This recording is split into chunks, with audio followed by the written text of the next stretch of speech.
सुनने पड़ती थी उनको कि बड़ा ना राजनीति कर रही है, नेता ऐसे है वैसे है, दिस दैट बहुत सारी चीजें हैं जो हम ऑन कैमरा नहीं बोलना चाहते, जो हर एक महिला झेलती है।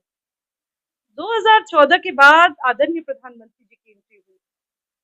उन्होंने पहले ही एक बेसिक जो नीड है महिला की, उज्ज्वला गैस, उस पे काउंटर किया, धुएं से बचाया महिलाओं को, जो कि उन्होंने देखा कि अगर एक महिला घर में रहती है तो उसको क्या क्या बेसिक चीज की जरूरत है, चाहे वो उनके अकाउंट में पैसे की बात हो, या उनको अनाज, गरीब महिलाओं को अनाज देने की बात हो, चाहे वो ड्रोन दीदी की बात हो। आप उठा के देख लीजिए, इस बक्सर में जितनी महिलाएं अब ड्रोन उड़ाएंगी, तो क्या इससे पहले वो समय था कि कोई महिला गांव से निकल के गांव में ड्रोन दीदी के नाम से जानी जाती थी?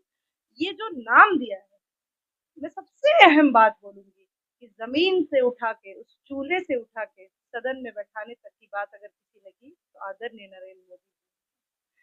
तो राजनीति में अपना अपना स्तर था हर पार्टियों में, लेकिन भारतीय जनता पार्टी में जो ये सेवक आए, हमारे जो प्रधान सेवक हम उन्हें कहते हैं, आदरणीय नरेंद्र मोदी जी, उनकी सोच निम्न वर्ग की महिलाओं को भी उठाना था। और राजनीति में आज भी महिलाएं, आप उठा के देख लीजिए कि उस समय जो महिलाएं सुन लेती थी, जबकि आपको कोई अगर नेता आपको कुछ गलत बातें कह रहा है तो वो सुन लेती थी, वो मुंह छुपा के भाग जाती थी। आज एक महिलाएं मंच पे हंगामा कर सकती है। आज ये बल किसकी वजह से आया? आदरणीय नरेंद्र मोदी जी की वजह से। तो देश बदल रहा है 2014 के बाद, जिस तरह की क्रांति आई है महिलाओं के बाद लिए। और मैं यही बोलूंगी कि 29 का वो सफर, शायद ये आधी आबादी जो प्रधानमंत्री जी ने हमें दे दिया, जो बिल पास हुआ है, नारी शक्ति वंदन, अपने आप में अतुलनीय होगा। और आप देखिएगा कि 2029 में ये 50 की रेशियो में महिलाएं बैठेंगी, दिल्ली हो चाहे वो विधानसभा हो। तो सवाल चीजें ये तो है कि बदली है। और एक चीज, और मैं जो आपने प्रश्न किया है मैं उससे भी बता दूं आपको कि सबसे पहला जिसको बनाया गया, हमारी धर्मशिला दीदी, धर्मशिला दीदी है हमारे पार्टी की, भारतीय जनता पार्टी की, जो कि राज्यसभा की मेंबर बनी। हमारी अनामिका सिंह जी, जो कि एमएलसी बनी। आप कैसे बोल सकते हैं कि नहीं दिया गया? अरे पहला तो शुरुआत ही हमने लक्ष्मी और शक्ति से किया। जहां विपक्ष शक्ति को मारने की बात करता है, हमारी एक पार्टी है जो शक्ति के साथ चलने की, शक्ति को आगे रख के बात करता है। और आप विधानसभा में देखिएगा महिलाओं को क्या मिलेगा। ये बताइए, आप पटना से चल के बक्सर में, हम देख रहे हैं कि 1 साल से यहाँ भ्रमण कर रहे हैं, क्या पोजीशन है आप लोगों की यहाँ भारतीय जनता पार्टी? देखिए, मैं 1 साल से तो लगभग कंटिन्यू हूँ, और मैं यहाँ की बेटी हूँ, तो पूरे बिहार का भ्रमण मुझे करना पड़ता है, प्रेस कॉन्फ्रेंस वगैरह होता है तो मुझे जाना ही पड़ता है। लेकिन इसके बावजूद अ, हमारी पार्टी की जो बात करें तो लोगों में कुछ भी आप कह लीजिए, विकास तो हुआ है। आज जो ये छमछमाती जो रोड हम निकलते हैं ना, जहाँ 5 से 7 से 8 घंटे आप, कोई अगर वहाँ पे एम्बुलेंस रुका हुआ है तो क्या स्थिति होती थी, कितनी डेथ तो बीच में हो जाती थी, कितनी डिलीवरियां हो जाती थी वहाँ बीच में। तो ये स्थिति अब हो गई है कि 2 से ढाई घंटे में आप पटना हॉस्पिटल पहुंच सकते हैं। यहाँ के जो सदर हॉस्पिटल वगैरह की जो चीजें हैं, मैं आपको बताती हूँ कि जब मैं विजिट करती थी, जब मैं छोटी थी, मैं भी छोटी थी, मैं भी यहाँ आती थी, इसी हॉस्पिटल में कुछ नहीं रहता था, वो समय था लालू जी का। और अब वो समय है कि हर सुविधा, वो डरते हैं डॉक्टर कि कहीं इंस्पेक्शन हो गया बाहर से तो स्थिति बिगड़ जाएगी। हमारे जितने भी जिला पदाधिकारी आ रहे हैं, आप उठा के देख लीजिए कि वो बहुत एक्टिवली पार्टिसिपेट हो रहे हैं। और जो भी यहाँ की प्रशासनिक व्यवस्था है, वो भी धीरे धीरे सुधर रही है। लेकिन हाँ, समय लगेगा।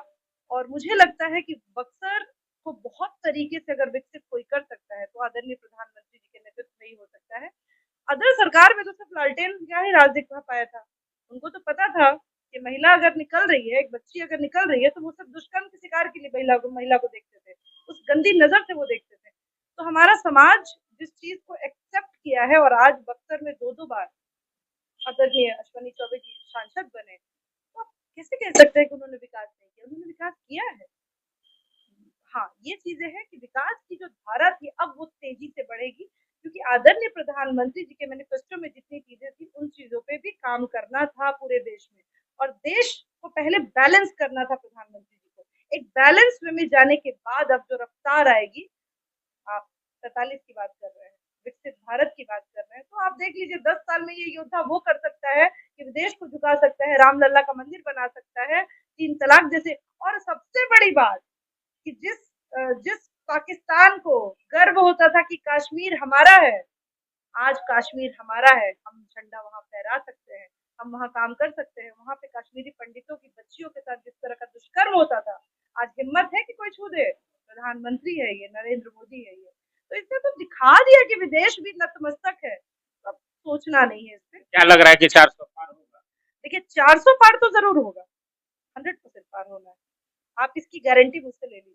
तो कांग्रेस के तो राहुल गांधी कह रहे हैं कि 150 से ज्यादा नहीं है। देखिए राहुल गांधी जी तो कुछ भी बोलते हैं। राहुल गांधी जी तो मैं तो जब उनके भाषण सुनती हूँ तो वो हमें ही पॉइंट दे देते हैं। भाजपा को जिताने में सबसे बड़ा उनका अहम रोल रहता है।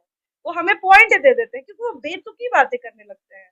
वो बात करते करते, अब सोचिए कि उन्होंने बोला था कि हम शक्ति, मतलब शक्ति को ही गलत बता दिया था उन्होंने। हाँ, शक्ति के विरोध है, वो विरोध में है और हम शक्ति के साथ हैं। तो वो तो पॉइंट देते हैं, उनकी दिल की बात कभी कभी सामने आ जाती है जो कि नहीं होनी चाहिए। एक इतने बड़े स्तर का नेता अगर इस तरह की वारदात करता है, तो हम तो बोले थे, मैंने एक चैनल पे बोला भी था कि थोड़े से मानसिक रूप से मुझे लग रहा है कि राहुल जी की स्थिति अब बिगड़ रही है। प्रधानमंत्री नहीं बन पा रहा है, सालों से अब स्थिति खराब हो गई है। प्रधानमंत्री तो हमारे नरेंद्र मोदी ही बनेंगे। 400 पार होना ये है। तो कहता है लोग कि अगर 400 पार आएगा तो संविधान पे खतरा हो। कौन से संविधान की बात करते हैं? पूर्व में किसने संविधान पे उंगली डाली थी? चाहे वो पहले जो प्रधानमंत्री रहे हो, आप उठा के देख लीजिए कि इनके परिवार से जिन लोगों ने छेड़छाड़ किया है संविधान में, उन्होंने ही छेड़छाड़ किया है। और पूरा ब्रीफ प्रधानमंत्री जी ने ब्यौरा दिया है कि कैसे कैसे कब कब किस साल में कब कब किसने संविधान में छेड़छाड़ की। हम कोई संविधान में छेड़छाड़ नहीं कर रहे। तुष्टिकरण की राजनीति ये करते हैं। हिंदू मुस्लिम की झगड़े जो कराते हैं ना, ये सनातन को गाली सिर्फ इसलिए दिया जाता है कि हिंदू मुसलमान का वैर हो, क्योंकि ये दिखाते हैं कि ये मुस्लिम भाइयों के साथ है। इन्होंने क्या किया मुस्लिमों के साथ? मुस्लिमों के साथ क्या ऐसा हो गया? आज प्रधानमंत्री जी ने 3 तलाक को हटाया, एक परिवार को बचाया। आप ऐसे ऐसी चीजों पे अगर लगाम लगाने की हिम्मत रखते हैं तो आप लगाइए। आप में तो हिम्मत ही नहीं है। आप में तो हिम्मत ही नहीं था कि आप कोई काम, कोई बड़ा स्टेप ले सके। आप तो डरते थे आप लोग। तो डर खत्म करना होगा। हमारा प्रधान सेवक डरता नहीं है, कार्य में बिलीव रखता है। और एक बार मुझे लगता है कि राहुल गांधी जी को जिस दिन वो समझ आएगा, तो आज नहीं तो कल वो भाजपा की ओर भागेंगे। आप इस देखिए। बार ये बताइए कि धर्म पर चुनाव होगी कि विकास? विकास पे हर वक्त चुनाव हुआ है, धर्म को लेकिन हम सर्वश्रेष्ठ रखेंगे। मैं बिहार की बेटी हूँ, मैं एक हिंदू हूँ, तो मैं राम कहना तो नहीं छोड़ूंगी। इसके लिए मुझे अगर सामने वाला कुछ भी बोले, हाँ, महागठबंधन के लोग इसके बावजूद मैं ये भी कहूंगी कि जो हमारे हिंदुस्तान के मुसलमान भाई हैं, वो हिंदुस्तान को हिंदुस्तान कहते हैं और फक्र के साथ कहते हैं। कोई मुसलमान भाई में ये बैर नहीं है। ये वही मुसलमानों में ये प्रॉब्लम क्रिएट कराया गया है, उनको एक्साइट करके।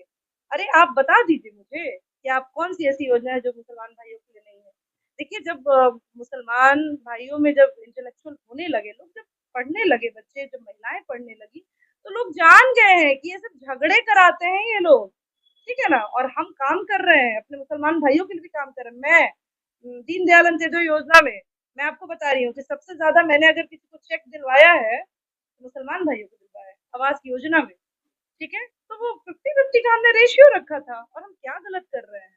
हम अपने मुस्लिम भाइयों को भी वही आवास योजना दे रहे हैं, उनकी महिलाओं को भी स्वयं सहायता समूह में जोड़ रहे हैं। सब कुछ सेम हो रहा है। सिर्फ ये राजनीति करके देश को और बिहार को बर्बाद करने की बात हो रही है।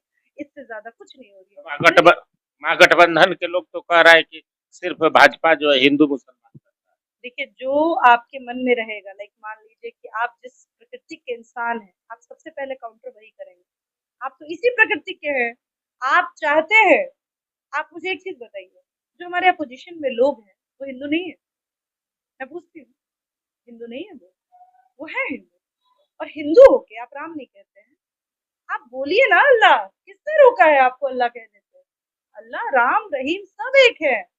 जिस चीज को समझना है अपोजिशन को, जिस चीज को समझना है कांग्रेस को, यहाँ बिहार में राष्ट्रीय जनता दल को, ना कि हमें समझना है। हम तो सबके लिए काम कर रहे हैं। हमारी जो चमचमाती रोडे हैं, ये हमारे मुसलमान भाई के लिए भी है, हिंदू भाई के लिए, सिख भाई के लिए, ईसाई भाई के लिए। हमने कभी रोका नहीं। प्रॉब्लम तो इन्हें है। प्रॉब्लम तो ये है, हिंदुओं से तो बैर ये करते हैं। ये हिंदुओं के हिंदू का बैर कर रहे हैं। तो जो अपने जात का नहीं, जो अपने धर्म का नहीं, वो किसी का नहीं। मैं यही बात करती हूँ। चलते चलते ये बताइए कि क्या नहीं लग रहा है कि निर्दलीय यहाँ पर आप लोग का समीकरण भाजपा का बिगड़ रहा है? नहीं, ऐसी कोई बात नहीं है। मैंने पहले भी बोला है कि इस तरह की कोई बात नहीं है। हमें आनंद मिश्रा जी से कोई मतलब ऐसा कुछ नहीं है, और प्रधानमंत्री के अगर इस पे वो मतलब मैंने एक पहले भी बोला था कि अगर वो प्रधानमंत्री जी के साथ हैं, तो वो अंतिम समय अपना नॉमिनेशन करके कर लेंगे। लेकिन जो भी हो रहा है, हमें पूरे बहुमत से हम जीत रहे हैं, हम आपको बता दें, और बहुत अच्छे से जीत रहे हैं, क्योंकि हमारे कैडर वोट है हमारे, और बक्सर अध्यात्म की नगरी है। बक्सर ऐसी नगरी है जहाँ पे श्री राम जी की मतलब उनको शिक्षा मिली थी यहाँ। यहाँ इतने सारे मंदिर है, इतने कुछ है जो कि बनारस को कंपैरिजन करके विकास भी। तो नहीं। देखिए, विकास हुआ और होगा। मैंने आपको पहले भी बोला कि विकास पहले भी हुआ है और अभी भी होगा, और लेकिन अभी जो गति होगी, अभी जो गति होगी वो बहुत तेजी से होगी। आप बहुत सारे आप रेलवे स्टेशन देख लीजिए, जो पहले नहीं रुकते थे, लोगों को कितनी परेशानियां थी। बहुत सारे ब्रिजेस देख लीजिए। सबसे बड़ी बात है कि लोग यहाँ से लोकल पटना की तरफ जाते हैं, और मैं तो 2 घंटे में पहुंचती हूँ। मैं एक बात आपको बता रही हूँ। तो लोगों को तो सुविधा है, और तभी आज भाजपा को वोट दब रहा है। ऐसे नहीं दब रहा है जब तक विकास नहीं हुआ। हाँ, शिक्षा है, हेल्थ है, चीजों पे प्रधानमंत्री जी देख रहे हैं, यहाँ के जो सांसद होंगे वो भी देखेंगे, और हम हैं, हम यहाँ के बच्चे हैं, और हम यहाँ के लिए अपने सांसद से बात करेंगे, प्रधानमंत्री जी से बात करेंगे। आप निश्चिंत रहें, विकास की धारा बहेगी। रानी चौबे भी यहाँ बैठी हुई है, क्योंकि हम यहाँ की बेटी हैं, हम इस जगह को वंचित नहीं होने देंगे। ये हमारी भी सोच है, क्योंकि अपनी बेटी होने का कर्तव्य तो यहाँ भी है ना मेरा। मैं भी तो अपने कुल का मान रखूंगी। तो बस यही है, और आप निश्चिंत रहिए। मतदाताओं से क्या? मैं मतदाताओं से यही बोलूंगी कि सच्चाई की तरफ जाइए, विकास की तरफ जाइए, जिसने आपके लिए पूरे देश में आपके लिए फाइट किया, अपनी पूरी जिंदगी आदरणीय प्रधानमंत्री जी ने दिया है आपको, और